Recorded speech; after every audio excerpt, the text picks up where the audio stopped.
Hello and welcome back to the channel. I have a couple of things I'm going to be talking about here.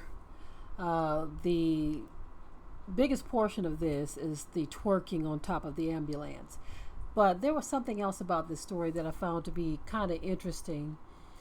Some of you may or may not understand where I'm coming from on this, but I'm going to say it anyway. Apparently this was a Juneteenth celebration. It says partiers were celebrating Juneteenth and an incident broke out. Now, police are saying that it is gang related. But sometimes when I hear things like that, I say to myself, what's really going on here? Someone was shot, somebody did lose their life, right? And ambulance is trying to get through to help the victims of a shooting at a Juneteenth celebration. I always wonder when I hear that something is gang related without any type of full investigation, because I remember times before where they tried to pin the gang stuff on a victim that was alive, and the victim was like, I'm not in a gang, right? And so that's just one part of the story where they're always saying gang related without even investigating anything or knowing this for sure. And then you have to wonder, a Juneteenth celebration, who was really there shooting? Y'all know what I'm getting at, right? But anyway, the focus on this story is going to be those twerking on top of the ambulance and up against the ambulance. Now, somebody's hurt, right? You know somebody's hurt, and the ambulance is trying to get through a crowd of people.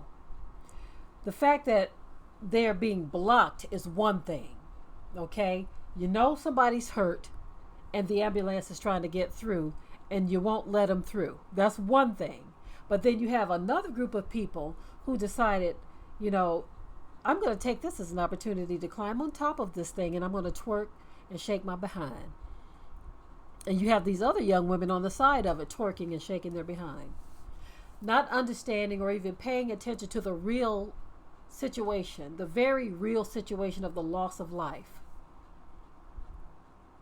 You just heard somebody lost their life, but all you can think about is twerking. This is why I said this generation right here is lost. And there are those who consider this to be an attack when you say something about this generation. This group of young people, and I'm not talking about all of them. Y'all know I'm not talking about all of them, but you are out of order if you can't see that an ambulance needs to get through to tend to somebody that's hurt or possibly about to die. I don't know all of the details about how many people were injured or you know, any of that. I'm trying to focus on the fact that our people are so out of order. We are always seeing just foolishness happening in the hood. While our people are out here dying from various things, gun violence, wickedness, you have this foolishness that just doesn't seem to subside under any circumstances.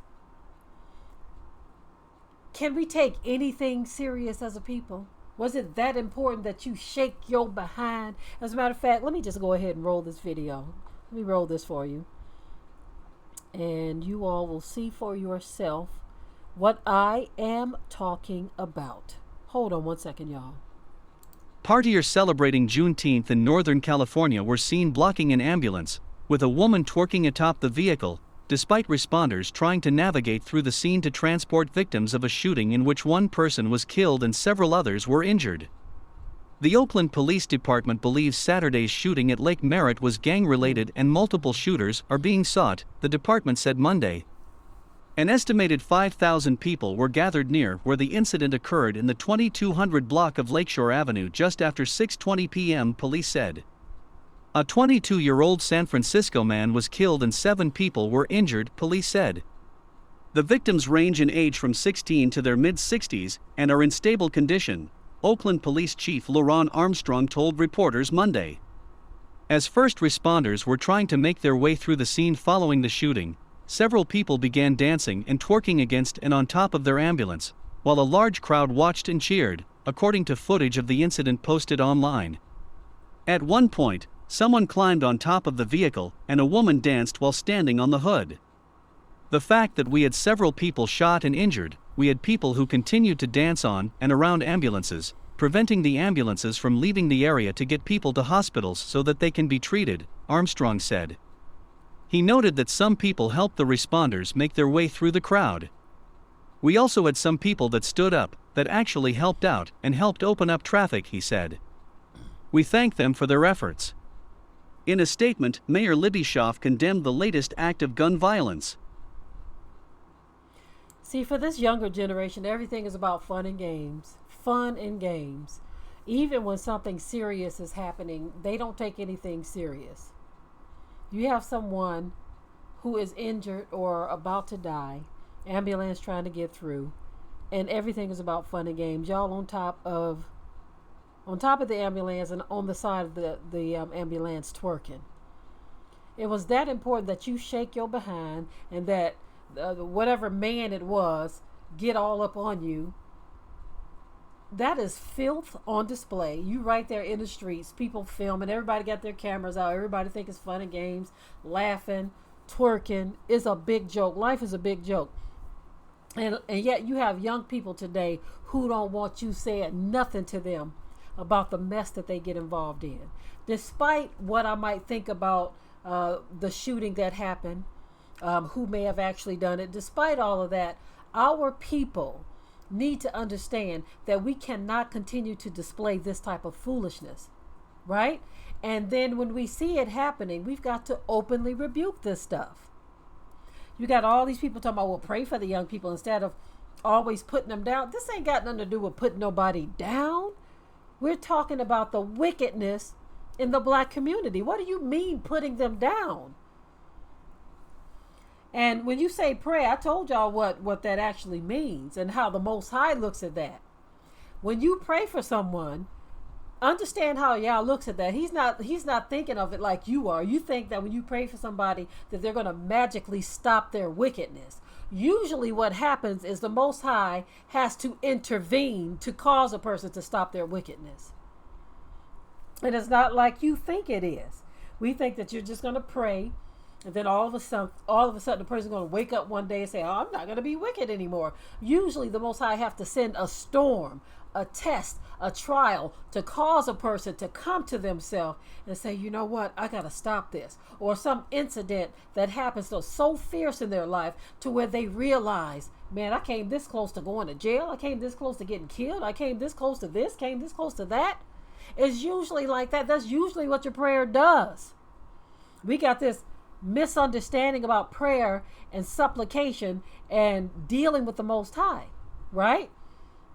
Our misunderstanding is from a Christian standpoint.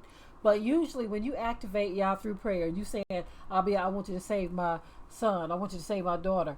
And if they already have a certain lifestyle, and it all depends on the person too. If they already have a certain lifestyle, sometimes the Most High have to send a storm their way to cause them to come in alignment to that prayer that you put out there. It is what it is. Likewise, if you pray in a situation where a person is doing something evil, something that's devastating to another person's life, and you pray that the Most High stops this person, we have seen it happen to where the Most High will stop a person by putting their lights out for good. So when you pray for things and you activate the Most High, you have to understand what it is you are doing and what you're praying about. Because He will answer prayers, depending on the person and what they're doing. I'll share a quick example of that. Years ago, we shared this on our ministry channel. But there was a woman who came to our house, and she was telling us how her daughter was being beat by her husband. And she said it was getting so bad to where she was afraid for her daughter. She was afraid that her daughter was going to be killed by this man, right? Now this was, I would say, this was close to 14 or 15 years ago, right?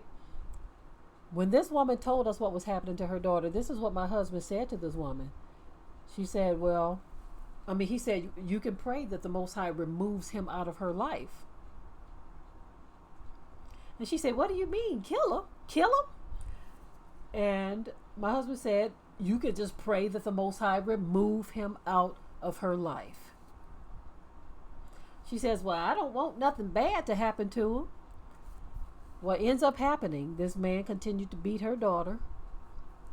And when the next time we saw her, she said, do you know my daughter's husband? And he was 39 years old, y'all. He was in his 30s. I don't remember if it was 36 or 39. But she said, my daughter's husband died of a heart attack. And I said, whoa. That's the power of prayer, y'all. Now, some of y'all might not understand that. So we're looking at a situation where the Most High was to intervene. This woman was afraid that her daughter was going to be killed by this man because he was beating her. And the words were spoken that the Most High can remove this man out of her life. And the Most High chose to remove the man permanently. This ain't no game, y'all. So if you have young people that are out of order, you might want to be very specific with how you pray. Be very specific. Say, Abba Yah, I want you to deliver my children out of this mess that they are involved in. I want you to deliver my loved one, but I don't want you to kill them. You can be specific. Sometimes he will shake them. He will shake their very foundation, but you might want to make sure that you pray right, right? Because the Most High, he will intervene, especially in situations where a person is doing something so ruthless, lawless, and out of control. Okay? This is why we see a lot of judgment in the black community, and we don't want to talk about it as a people. We want to keep saying, well, you better pray for him. Why put him down? Ain't nobody putting him down. We're telling you that the Most High ain't playing. Okay? Those of you who are not believers on this channel, understand where I'm coming from. Our Creator is not playing. There is a reason why you continue to see death and destruction in the black community, more so than any other community, because he is tired. Our Creator is tired. He is not playing. And because we are the children of the Most High Yah, he says, if my people which are called by my name would humble themselves and pray and seek my face and turn from their wicked ways, he wants us to turn from our wicked ways and stop messing around. And all of this stuff that we continue to see in the black community, he allows the death and destruction because we are not repenting as a people. We are not turning from our ways. We think this is a game out here. This is not a game, so stop playing. I'm done with this. Until next time. We hope you liked today's topic. Please leave your comments below. If you haven't already, subscribe to the channel, share it like this video, and with that, we're out. Be sure to ring the bell to be notified of new uploads on this channel, and also comment, share, like, and subscribe.